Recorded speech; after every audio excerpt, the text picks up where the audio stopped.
하나님 말씀은 고린도전서 14장 20절에서 40절까지입니다.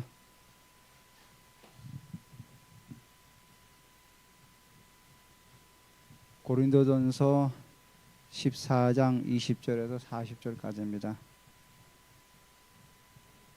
제가 20절, 여러분 21절 교독합니다. 형제들아, 지혜는 아이가 되지 말고 악에는 어린아이가 되라. 지혜는 장성한 사람이 되라.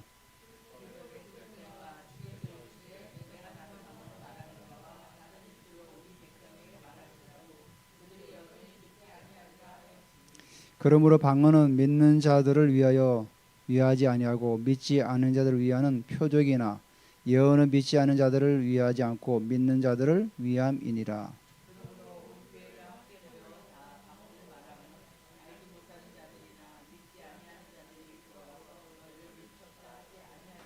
그러나 다 예언을 하며 믿지 않는 자들이나 알지 못하니 들어와서 모든 사람에게 책망을 들으며 모든 사람에게 판단을 받고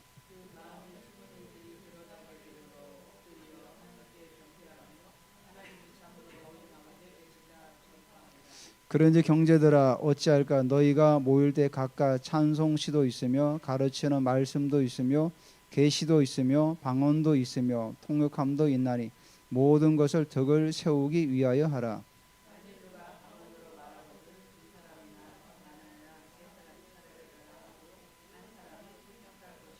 만일 통역하는 자가 없으면 교회에서는 잠잠하고 자기와 하나님께 말할 것이요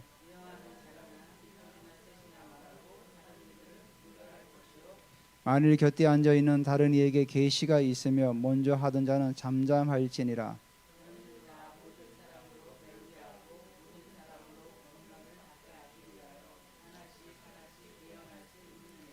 예언하는 자들의 영은 예언하는 자들에게 제재를 받나니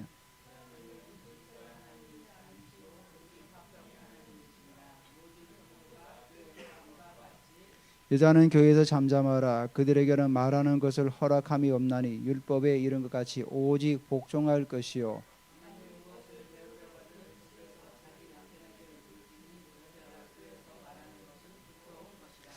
하나님의 말씀이 너희로부터 난 것이냐 또한 너희에게 임한 것이냐.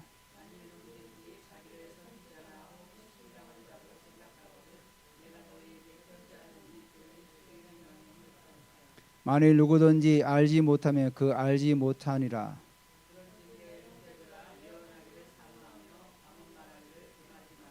모든 것을 품위 있게 하고 질서 있게 하라.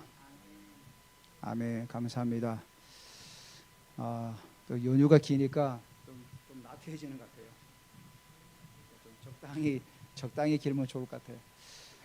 예, 고린도전서 14장 또 우리가 13장 또 12장에서 은사 부분이 이제 많이 나오게 되는데 초대교회 귀한 자료라고 여겨집니다. 만약에 이런 부분이 기록되지 않았다면 과연 초대교회가 어떻게 예배를 드리고 은사를 어떻게 교회 가운데서 풀어냈는가를 우리가 알지 못하는데 이 고린도전서를 통해서 교회 내에서 은사가 풀어지는 부분들을 상세히 설명도 해주고 또 예배를 드리는 모습도 우리에게 보여주고 있어서 정말 귀중한 자료이면서도 하나님의 말씀이죠. 너무 감사하고 만약에 이 부분이 기록되지 않았다면 우리가 은사라든지 초대교회가 어떻게 예배드린가를 우리가 좀 이해할 수가 없었는데 이 말씀을 통해서 우리가 좀 이해되는 부분이 있어서 너무 감사드립니다. 우리가 때로는 왜 교회 안에서 신앙생활을 하다가 상처를 주기도 하고 받기도 하는 그런 경우가 있습니다. 사람이 사는 공동체다 보니까 이런 것들이 없을 수가 없죠. 그런데 우리가 한 가지 기억해야 될 게 뭐냐면은 상처를 주는 사람도 그 상처를 주면 안 되겠지만 받는 사람도 또 우리가 서로가 이 부분을 우리가 좀 이해를 해야 돼 있어요. 상처를 주는 사람이나 받는 사람들이 그 가운데가 뭐냐면 공통 분모가 있어요.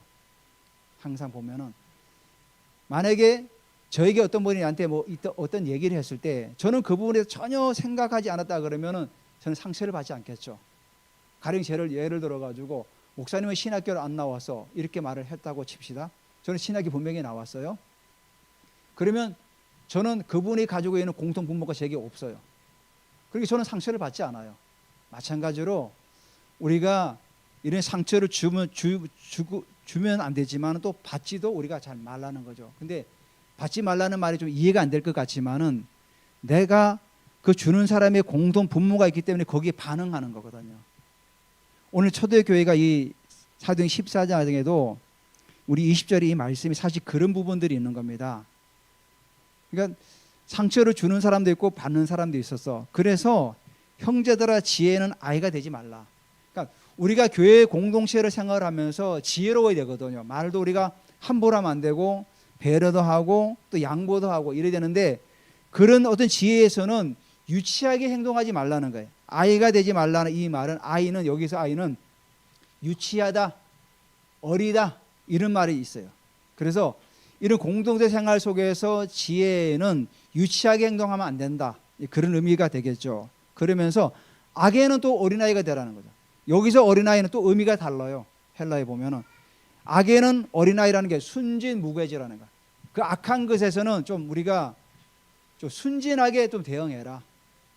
그러면은 그 악이 내 뒤에 다가오지 못한다는 거죠. 그래서 지혜는 장성한 사람이다. 이 말이 결국 그겁니다. 상처를 줄 때 거기에 대해서 반응하지 말라는 거죠. 지금 고린도 교회가 이게 방언을 굉장히 많이 했어요. 방언이 최고라고 여기면서 막 방언을 막 예배 시간 가운데 막 너도 나도 방언을 했던 거예요. 그러니까 이 예배가 제대로 되어지지가 않는 거죠. 그래서 제발 좀 지혜롭게 해라. 좀 장성한 자. 이 장성하다는 그 의미가 어떤 목표치에 도달했다. 그런 의미를 가지고 있습니다. 그러니까 바울이 말하고자 했던 건 죄송합니다. 제발 좀 어떤 목표치에 장성한 분량에까지 나아가서 교회 안에서 예배를 좀 잘 드렸으면 좋겠다.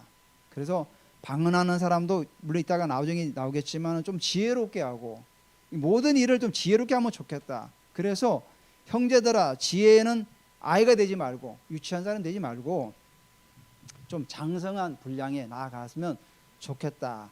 이렇게 말씀하고 있는 거죠.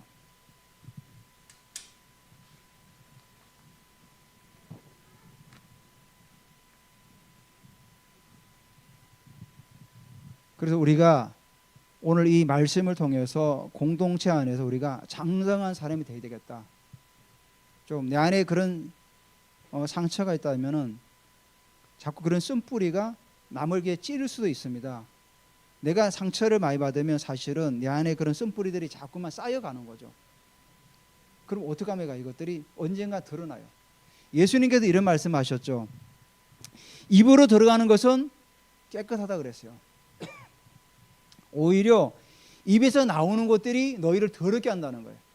자, 우리가 음식을 먹을 때 어떤 음식인지 깨끗이 씻어서 이렇게 먹지 않습니까? 더러운 음식을 잘 먹지를 않아요.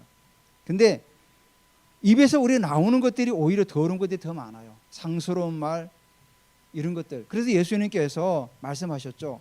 예수님께서 바리새인들이 손을 씻지 않고 음식을 먹으니까 그렇지가 않다. 먹는 것들은 깨끗한데 오히려 너희들이 입에서 나오는 것들이 더 더러울 수가 있다. 더럽다는 거죠. 그래서 우리가 지혜는 장성한 사람이 되라는 거죠. 그러니까 이게 오늘 우리에게 주시는 오늘 첫 번째 목표입니다. 우리가 물론 방언과 예언의 목적이 있는데 이 것들이 목표하는 것들은 뭐냐면 장성한 사람이 되는 겁니다. 그래서 21절 율법에 기록된 바 주께서 이르시되 내가 다른 방언을 말하는 자와 다른 입술로 이 백성에게 말할지라도 그들이 여전히 듣지 아니하리라 하였으니.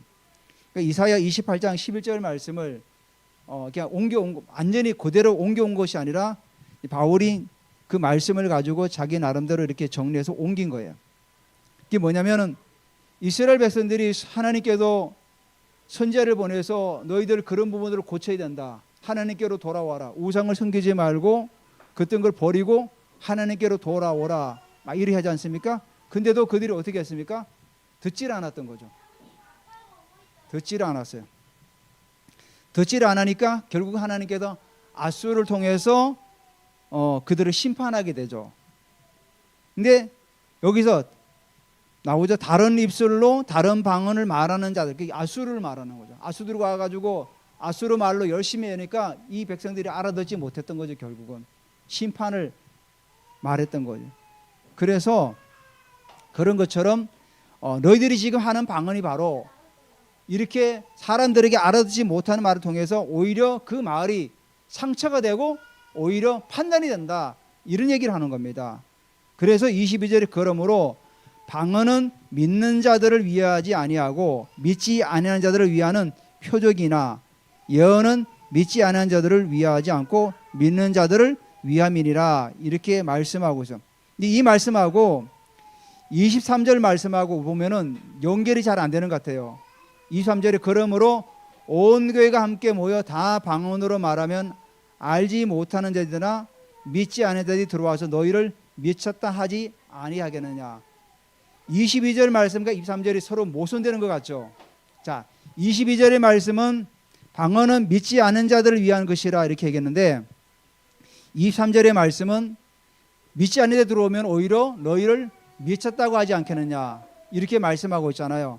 모순되는 말씀이 아니라, 자, 22절 말씀은 이 어떤 말씀이냐면은 우리가 사도행전 10장에 보면은 44절에 보면은 좀 이해가 돼요. 이게 뭐냐면은 베드로가 고넬료의 부탁을 받고 그 고넬료 집으로 가지 않습니까? 자, 집에 갔을 때 그 고넬료는 이방인이면서 예수 믿는 사람입니까? 안 믿는 사람입니까? 전혀 믿지 않는 사람들이에요. 자, 믿지 않는 사람들에게 베드로가 복음을 전가하고 그들에게 말씀을 전가할 때 어떻게 되었죠? 제가 성경을 한번 읽어드릴게요. 사도행전 10장 44절에 보면은 복음을 전할 때 성령이 말씀 듣는 모든 사람에게 내려오니, 이게 어떤 그런 어떤 눈에 보이는 그런 것들로 표현하는데, 그러면서 46절에 보면은 이는 방언을 말하며 하나님 높임을 들음이라. 그러니까 베드로가 이방인 고넬료 가정에서 말씀을 전할 때, 복음을 전할 때 성령이 모든 듣는 사람에게 내려올 때 그들이 방언을 말했다는 거예요. 그러니까 이 의미를 말하는 거예요. 그러니까 방언은 믿지 않은 자들의 표적이라는 의미가 복음을 그냥 방언으로 전하는 것이 아니라 그냥 말로, 이성적인 말로 전했을 때 그들이 받아들일 때 그들에게 방언이 임했다는 거예요. 그래서 방언은 믿지 않는 자들에게 표적이라는 그런 의미를 가지고 있는 거예요. 자, 그리고 23절의 이 말씀은 뭐냐면은 방언으로 계속 말하는 거예요. 자, 교회당에 들어왔는데 제가 계속 방언으로 얘기해요. 그러면 믿지 않는 사람 들어와서 어떻게 얘기합니까? 교회가 이상하다. 무슨 한국말도 아니고 이상한 말을 막 하네? 이렇다는 거예요. 그러니까 23절 말씀과 22절 말씀과 서로 모순되는 것이 아니라 상황이 다르다는, 환경이 다르다는 거예요. 그러니까 22절 말씀은 우리가 이성적인 말로 복음을 전했을 때 그들이 복음을 받아들일 때 그들이 나타나는 증거가, 표적이 방언으로 나타날 수 있다는 겁니다.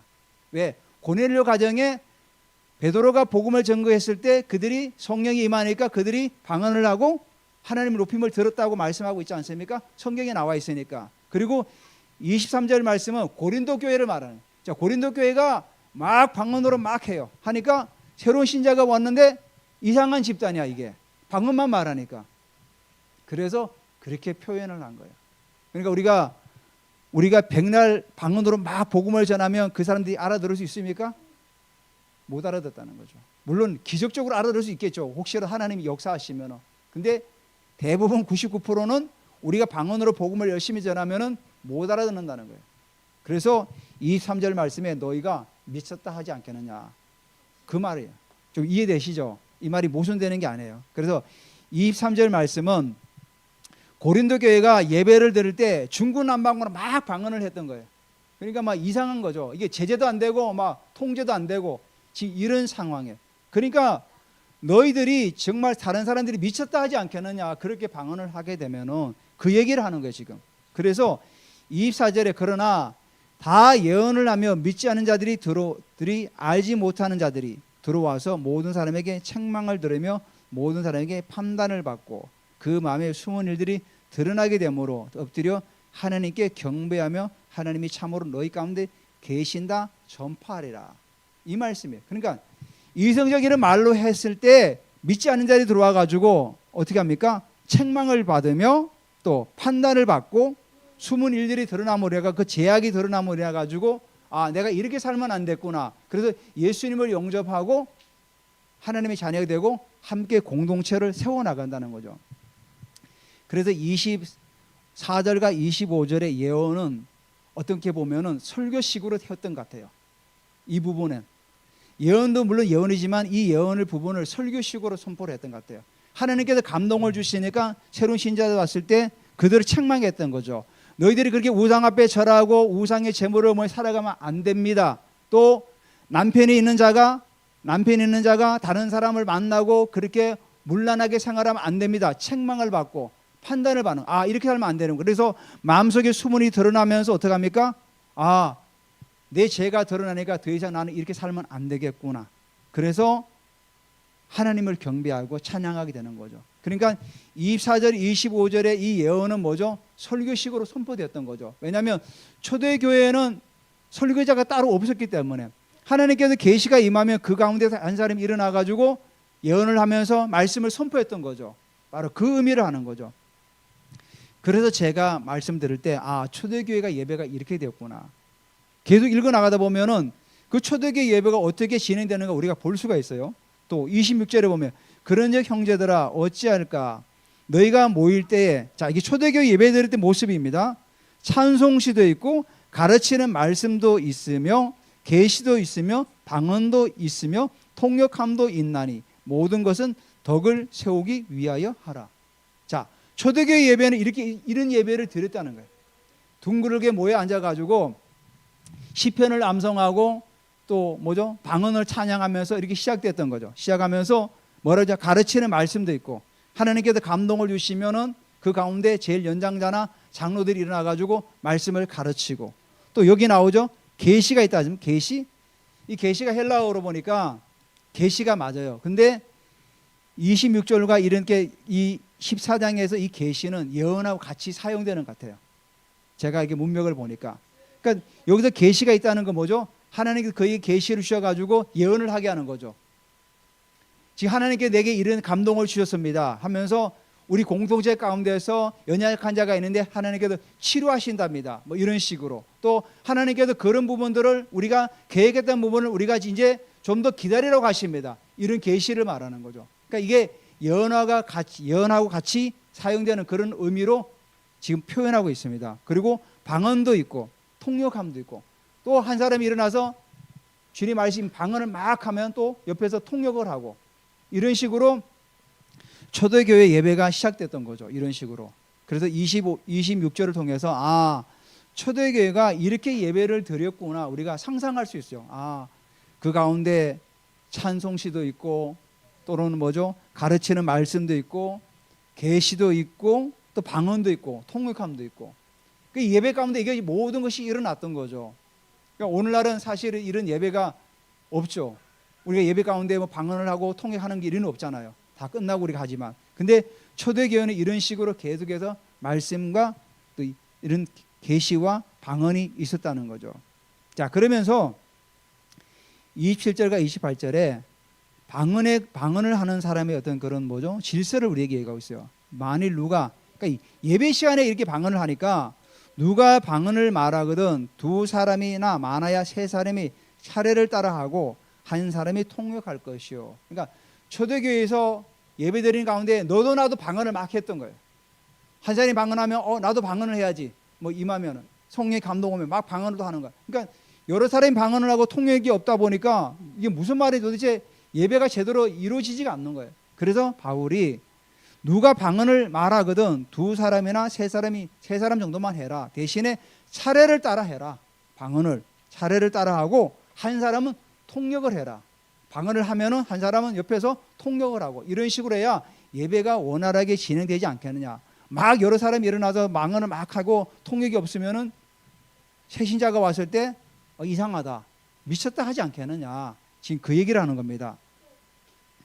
그래서 차례를 따라 통역하고 그래서 만일 통역하는 자가 그날따라 일에서 못 나왔다. 그러면은 교회에서는 잠잠해라. 하지 말아라. 그리고 자기와 하나님께 말할 것이요. 그러니까 혼자 있을 때 개인적으로 방언을 하라는 거죠.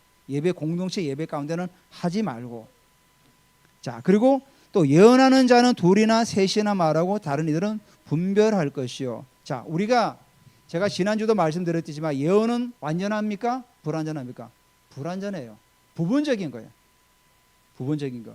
그래서 우리가 어떤 방향이라든 결정을 할 때는 한 사람이 예언을 두고 결정하면 안 돼요. 정말 더 영적 깊이가 있는 분, 여러 사람에게 예언을 받아서 예언을 받아가지고 결정을 하고 진행해야 되죠. 결국은 그거 일을 본인의 결정에 달렸어요. 아무리 예언을 많이 받아도 본인이 하나님의 감동을 받아라 진행을 해야지 누구 사람이 얘기만 듣고 진행하지 말라는 거죠. 지금 그 얘기를 하는 겁니다. 자, 예언하는 자는 둘이나 셋이나 말하고 다른 이들은 분별할 것이요. 정말 이 예언이 성경적인가 성경적이지 않은가 그걸 분별하라는 거예요. 제가 말씀드렸지만은 예언은 성경을 벗어나면은 그건 예언이 아니에요. 성경이 뭐죠? 제가 전번에도 말씀드렸죠. 예언은 건면하고 우리가 뭐죠? 위로하고 이런 기능을 가지고 있는 거예요. 그러니까 이런 기능들을 벗어나면은 뭐죠? 그건 예언이 아니죠. 자, 그러면서 만일 곁에 앉아 있는 다른 사람에게 계시가 있으면, 그래서 계시가 예언하고 비슷하게 지금 사용되고 있는 겁니다. 다른 이에게 계시가, 예언이 임하면 먼저 하던 자는 잠잠하자. 왜? 지금 하나님께서 A라는 사람이 지금 예언을 하고 있어요. 근데 갑자기 B 사람에게 지금 계시가 임해서 막 나와. 그러면 A는 지금 잠잠하라는 거죠. 왜냐? 하나님께서 B에게 뭔가 더 하시고자 하는 얘기가 있기 때문에. 그래서 이 얘기하는 거죠. 그래서 만일 곁에 앉아 있는 다른 에게 계시가 있으면 먼저 하던 자는 잠잠할지라. 그래서 둥글게 같이 앉아 있다가 예언하다가 옆에 하던 자가 계시가 임하면은 그 사람에게 양보하라는 겁니다. 그래서 31절에 너희는 다 모든 사람으로 배우게 하고 모든 사람으로 권면을 받게 하기 위하여 하나씩 예언할 수 있느니라. 그래서 우리의 예언은 교회 공동체가 다 배워서 우리가 권면도 하고 위로도 하고 이렇게 하나님 나라를 세워나가는 일에 은사로서 우리가 준비해 나가라는 거야. 그래서 여기 뭐랍니까? 모든 사람으로 배우게 하라. 바로 그런 의미. 그래서 우리가 다윗의 아둘람 굴을 한번 보지 않았습니까? 아둘람 굴에 있던 사람들이 환난당한 자, 빚진 자, 가난한 자들이 다 모였지만 그들이 다윗이 왕이 되어서 왕국에 들어갈 때 다 함께 들어가서 어떤 사람이 되었습니까? 다 용사가 되었던 거죠. 3인의 용사, 3인의 용사, 그 찬양대. 왜냐하면 그들의 부르심의 자리까지 나아갈 때까지 기다리고 배우고 끝까지 인내했던 거죠. 내가 이만큼 하면 조금 하면 됐어하고 다윗의 공동체, 아둘람 공동체에서 벗어난 것이 아니라 끝까지 공동체에 남아 있으면서 그들의 부르심의 자리까지 나아갈 수 있었던 거죠. 그러니까 우리도 하나님께서 우리에게 주시는 그 부르심의 자리까지 나아갈 때까지 또 인내하고 배우고 준비하면서 계속해서 나아가야 되는 거죠. 어느 정도 이 정도 됐다고 해서 나서는 것이 아니라 계속해서 끊임없이 하나님 앞에서 준비되어서 나갈 때만이 우리가 그 부르심의 자리까지 나아갈 수가 있는 겁니다. 그래서 우리가 이제 어느 정도 준비되어지면 우리 교회도 어떤 예언자 팀, 또 복음 전파 팀, 목자 팀, 이렇게 교사 팀에서 분류를 해서 또 리더 그룹, 어떤 선지자 그룹 말고 지도자 그룹 이렇게 만들어 가지고 이런 오중 사역을 해 나갈 때 하나님의 나라가 더 확장되어 나가는 거죠. 그래서 그 모임까지 같이 모여서 우리가 어떻게 하면 더 이 예언 사역을 할 수 있을까? 우리가 어떻게 하면 더 복음 전파 사역을 감당할 수 있을까? 우리가 어떻게 하면 양떼들을 더 잘 돌볼 수 있을까? 제가 청년회 때 우리 청년회 공동체가 정말 그 재미있었어요. 그래서 만약에 청년 공동체 중에서 나오지 않은 사람이 있으면은 우리가 신방을 갔어요. 청년들이 신방을 갔어요. 청년들이 신방을 가가지고 같이 기도해주고 끌어당기고 오고. 그러니까 청년들이 같이 신방을 가고 우리가 같이 얘기하니까 더 쉽게 나올 수 있었던 거죠. 저는 제가 그런 청년 때 그런 공동체 경험을 해봤어요. 그리고 예배 끝나면 같이 기도하고 찬양하고 또 끝나고 배고프면 짜장면 먹고 뭐 이런 식으로 해서 그 공동체를 우리가 함께 세워나갔던 거죠.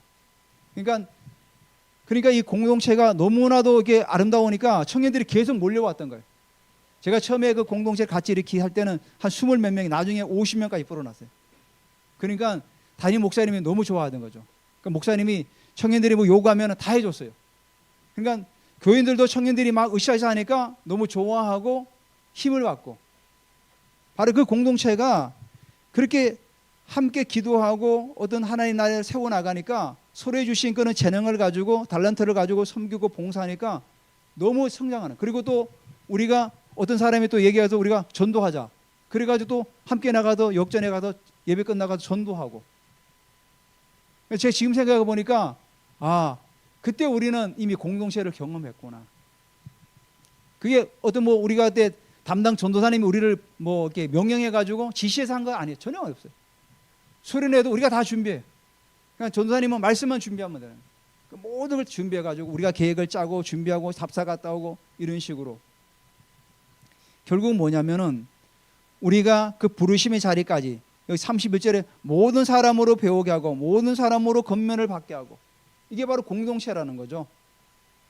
그러니까 고린도 교회 공동체가 모든 사람으로 배우게 하고 모든 사람으로 권면을 받게 하고 모든 사람을 위하여 다 하나씩 예언할 수 있다.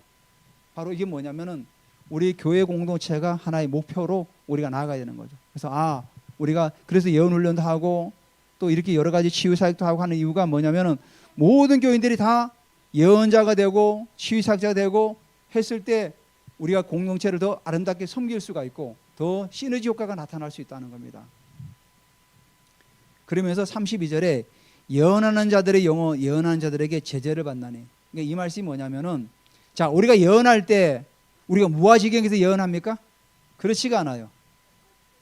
저도 예언하고 할 때 제 마음에 감동이 오를 때가 있어요. 이제 그만해라는 감동이 있어요. 바로 뭐냐면은 예언하는 자들은 영은 예언하는 자들에게 제재를 받는다는 의미가 바로 그런 의미예요. 이제 그만해도 되겠다. 바로 그런 의미를 가지고 있는 거예요. 자, 한 사람이 예언하는데 이 예언을 계속 끊이지 않고 계속해요. 옆에 사람도 예언해줘야 되는데 이게 뭐냐면은 바로 그 얘기예요. 자, 예언하는 자들의 영은 예언하는 자들이 제재를 받고 있다. 그러니까 무아지경에서 예언하는 것이 아니기 때문에 너희들이 어느 정도 하게 되면은 성령께서 이제 그만하라는 그런 감동이 오면은 스톱하라는 거예요. 스톱. 그래서 예언하는 자들의 영은 예언하는 자들에게 제재를 받는다. 그 말씀이에요. 제도 해보니까 그렇게 되더라고요. 이제는 그만해도 되겠다. 그런 감동이 와요. 그러면 멈추는 거죠. 멈추는 거죠. 계속해서 막 몇 시간씩 하는 것이 아니라 멈추는 거죠. 그러니까 제가 사실은 이 14장에는 이 말씀을 볼 때 만약에 이게 은사가 없으면은 이 말씀을 정말 풀어내기가 쉽지가 않아요. 왜냐하면 내가 경험이 없기 때문에 어떻게 풀어냅니까? 그러니까 대부분의 교회들이 이 말씀을 넘어가기도 하고 때로는 이 예언의 말씀을, 제가 예전에는 학교 다닐 때는 이 예언을 설교 말씀이라고 이렇게 말씀하시더라고요. 뭐 유명한 목사님들이나 또 교수님들도 이제 그 예언은 지금의 어떤 하나님 말씀, 그러니까 설교자가 선포하는 메시지다 이렇게 얘기하시더라고요. 지금 생각하면 그건 아니죠. 분명히 예언은 따로 있고 선포하는 말씀 따로. 왜냐하면 여기 우리 26절 한번 보세요. 초대교회가 예배 드렸던 겁니다. 자, 찬송도도 있으며 가르치는 말씀도 있으며 계시도 있으며, 여기 계시는 헬라 원어는 물론 이게 다르게 표현해 놨어요. 근데 제가 이 문맥으로 볼 때는 이 계시는 예언을 말하는 거죠. 하나님의 계시가 임하니까 예언하게 되는 거니까. 그러니까 분명히 뭐죠? 구분되어 있다는 거죠. 가르치는 말씀과 예언과 계시가 따로 분리되어 있는 거죠. 방언도 따로 되어 있고. 그래서 예언이 우리가 설교자가 선포하는 메시지가 아니라는 사실이죠. 자, 그래서 우리가 예언이라든지 방언이라든지 모든 것들은 33절에 하나님은 무질서의 하나님이 아니시오 오직 화평의 하나님이시다. 그러니까 모든 것들을 질서 있게 화평하게 모든 걸 감당해 나가라는 거죠. 자, 그러면서 본래 이게 33절에 동그라미 쳐놨죠. 모든 성도가 교회도 함과 같이. 이게 사실은 34절로 가야 되는데 따로 분리시켜 놨던 거죠. 본래 성경이 여러분들 장절이 있었나요? 처음에 기록될 때? 장절이 없었어요. 이 장절을 구분할 때가 뭐 1500년대, 1600년대 이때 장절을 구분하기 시작한 거예요. 그 장절을 구분하다가 이 부분은 좀 뭐죠? 분류를 잘 못했던 거죠. 그래서 본래 이 부분이 밑으로 가야 되는데 된 거죠. 그러니까 본래는 장절 구분이 없었어요. 다 그냥 통째로 다 돼 있던 거죠. 몇 장 몇 절이 없었습니다. 나중에 이제 우리가 성경을 좀 더 쉽게 읽고 하기 위해서 장절을 구분했던 거지 원어에는 본래 장절이 없었다는 거죠. 자, 마지막으로 여자는 교회에서 잠잠하라. 그들에게는 말하는 것을 허락함이 없나니 율법에 이른 것까지 오직 복종할 것이요. 자, 이 말씀을 가지고 현대에서 여자는 교회에서 떠들면 안 된다 이렇게 해석하는데 이건 잘못된 겁니다. 이 시대 상황 속에서 남편인 여자분들이 교회에서 예배 드릴 때 그 예배를 방해하는 정도의 무리하게 질문들을 많이 했던 거예요. 그러다 보니까 고린도 교회가 이게 문제가 일어나게 되었던 거죠. 그래서 바울이 교회에서 제발 좀 잠잠해라. 그래서 뭐라 그러죠? 35절에 나오죠. 만일 무엇을 배우려거든 집에서 자기 남편에게 물을지니 여자가 교회에서 말하는 것은 부끄러운 것이라. 자, 자기 남편이 있는데 물론 있는데 교회에서 어떤 은사를 가지고 있으면서 막 질문도 하고 여러 가지 막 얘기도 하면서 예배를 소란하게 하니까 제발 남편인 여자들은 집에 가서 남편에게 좀 배워라 이렇게 얘기된 거예요. 그러니까 이 말씀을 가지고 왜곡시켜서 여자들은 교회에서 잠잠해라 이렇게 말하는 것은 그 당시 교회 상황이라든지 그 당시 환경을 우리가 무시하고 얘기하는 거죠. 그러니까 이거는 그 당시 교회의 상황과 환경 속에서 바울이 했던 얘기예요. 그러니까 이거를 오늘날 그대로 21세기에 접목시켜서 막 이렇게 얘기하면 안 된다는 겁니다. 자, 그래서 고린도 교회가 이 여자분들이 이렇게 얘기하는 것들이 워낙 교만했던 거죠, 사실은 이 부분이. 그러니까 36절에 하나님의 말씀이 너희로부터 난 것이냐 또는 너희에게만 임한 것이냐 이런 거죠. 자, 하나님의 말씀이 너희에게 난 거냐? 그렇지 않죠. 하나님께서 사도들을 세우고 제자들을 세워서 그들에게 말씀을 주셨죠. 그 말씀을 기록하고 선지자들이 기록했던 거 아닙니까? 고린도 교인들에게 임한 건 아니죠. 또 그들에게 임한 건 아니잖아요. 그러니까 그들도 바울을 통해서 말씀을 배웠던 겁니다. 그러니까 너희들이 이렇게 교만할 필요가 없다는 거죠. 왜냐? 하나님 말씀이 너희에게 난 것도 아니고 너희에게 임한 것도 아니고 너희들은 그냥 듣고 배운 것이 아니냐. 그래도 교만하게 그렇게 하지 말라는 거예요. 그러니까 세 번째 우리가 이 붙잡아야 될 게 뭐냐면은 교만하지 말라는 거죠. 겸손하라. 우리가 은사를 좀 한다고 해가지고 내가 좀 뭔가 좀 잘 나간다고 해가지고 절대로 교만하지 말라는 거예요. 성경에 나와 있죠. 교만은 패망의 선봉이다. 항상 겸손하라는 거죠. 내가 예언을 잘한다고 내가 또도 한상을 잘 본다고 해가지고 교만할 필요가 전혀 없다는 거죠. 하나님께서는 그렇게 원하는 게 아니에요. 왜냐하면 하나님 말씀이 너에게 임한 것이 아니고 하나님께서 너희들 통해서 배우게 하셨던 거기 때문에 너희들이 깨달은 거지 그것이 막 직통으로 임해가지고 깨닫고 배웠던 게 아니라는 거죠. 그래서 30절에 만일 누구든지 자기를 선지자나 혹은 신령한 자로 생각하거든. 신령한 자는 은사를 가진 자를 말한 겁니다. 선지자나 혹은 신령한 자로 생각하거든 내가 너에게 편지하는 이 글, 이 고린도 전서를 말하는 거죠. 이 글이 주의 명령인 줄 알아라. 그러니까 바울이 지금 고린도전을 써가지고 고린도 교인들에게 보내는 이 편지가 내 개인의 사사로운 얘기로 듣지 말고 주님께서 우리 교회를 향하신 말씀이다 이렇게 생각을 하고 받아들이라는 거예요. 그래서 아마도 고린도 교회는 선지자들이 있었던 것 같아요. 그 선지자나 혹은 신령한 자로 생각하거든. 그러니까 신령한 자는 은사를 가진 사람 말아요. 그래서 만일 누구든지 알지 못하면 그는 알지 못한 자나. 이 말이 참 번역이 어렵게 번역되는데 이게 무슨 말이냐면 누구든지 그것을 인정하지 않으면 37절의 말씀 말합니다. 누구든지 37절의 말씀을 인정하지 못하면 그도 인정받지 못한다 이 얘기를 하는 거예요. 그러니까 고린도 교회가 선지자나 신령한 자로 생각한다면은 바울이 전해준 그 편지를 인정하고 주의 명령으로 인정하고 순종하고 나아가라는 거예요. 그러니까 38절에 이렇게 말하는 거예요. 그래서 만일 누구든지 알지 못하면 그는 알지 못하는 자라 이렇게 번역을 해놨는데 번역이 이제 어렵게 번역됐어요.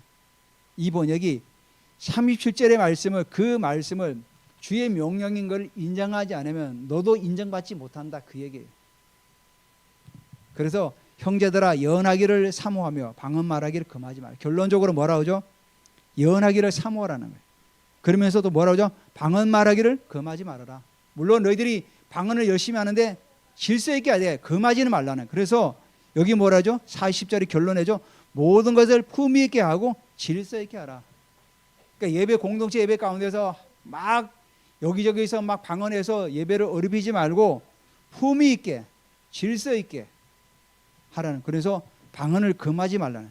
그러니까 바울이 지금까지 이 말씀을 통해서 어쩌면 방언을 하지 말라는 건가 그러면은 그렇지 않고 방언을 금하지 말고 예언을 사모하되 모든 것을 품위 있게 질서 있게 하라는 거예요. 여러분들께서도 우리가 예언을 사모하시고 방언을 끊임없이 하시기 바랍니다. 그래서 여러분의 은사가 계속해서 가속화되기를 원합니다. 가속화되어서 정말 우리 공동체가 모두가 부르심의 자리까지 나아갈 수 있도록 여러분 모두가 그런 은혜가 있으시기를 예수 그리스도 이름으로 선포합니다.